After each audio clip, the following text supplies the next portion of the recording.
যা দেখাইছে ওটা স্যাম্পল, পিকচার আভি বাকি হ্যায় মেরা দোস্ত। ওরা যেন আবার মাঠে নামে সে ব্যবস্থা করে যাব। আমার জীবদ্দশায় না পারলেও এমন কাজ করে যাব যেন পরের প্রজন্ম আবার একটা বিপ্লব কইরা গরিবের রাষ্ট্র কায়েম করে। এই রাষ্ট্রের দখল দরিদ্র মানুষ না নেওয়া পর্যন্ত আর সকল সুশীল বাঙ্গু এলিট বড় লোকদের সমস্ত সামাজিক আর রাষ্ট্রীয় কর্তৃত্ব থেকে উৎখাত না কইরা আমরা বিশ্রাম নেব না। আগামী দিনগুলোতে একে একে অভিনব ঘটনা ঘটবে, আপনারা দেখবেন। সেই ঘটনা ঘটাবে সাধারণ মানুষ।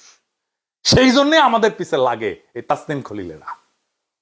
এই রাষ্ট্রের নিয়ন্ত্রণ, এই সমাজের ভাষ্য, এই ইতিহাসের মালিকানা আর কোন সুশীল সুবিধাভোগী এলিট বড়লোক, কোন বুদ্ধিজীবী ব্যবসায়ী চক্র কিংবা কোন বিদেশপন্থী লবির একচেটিয়া সম্পত্তি হইতে পারে না।